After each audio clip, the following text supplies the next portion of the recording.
Hey guys, welcome back to the channel.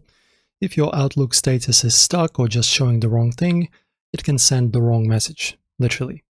In this quick guide, we will tell you how to update your present status on Microsoft Outlook using both the desktop and web versions. So let's start with the Outlook desktop app, which is synced with Microsoft Teams or Skype for Business.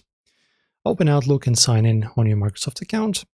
Your status shows in the top right corner of the window next to your profile photo. To change it, click on your name or icon. This will open a drop-down.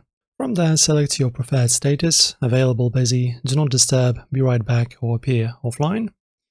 Now for the Outlook web app, log into the outlook.com or your business webmail. Click on your profile icon in the top right corner. You'll see your status, but in most cases, it reflects your Microsoft 365 or Teams activity. If it's grayed out or unchangeable, head over to Teams app and update it there.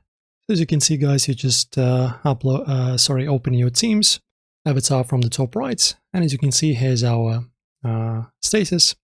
In my case, it's available, and you should always keep it available because that's what we are doing. After that, guys, if your status keeps resetting, it's likely due to an activity or your Microsoft Teams settings. And that's pretty much it. Now you know exactly how to manage your Outlook status like a pro. If this helped, don't forget to drop a like and check the description for more Outlook tips. See you in the next one.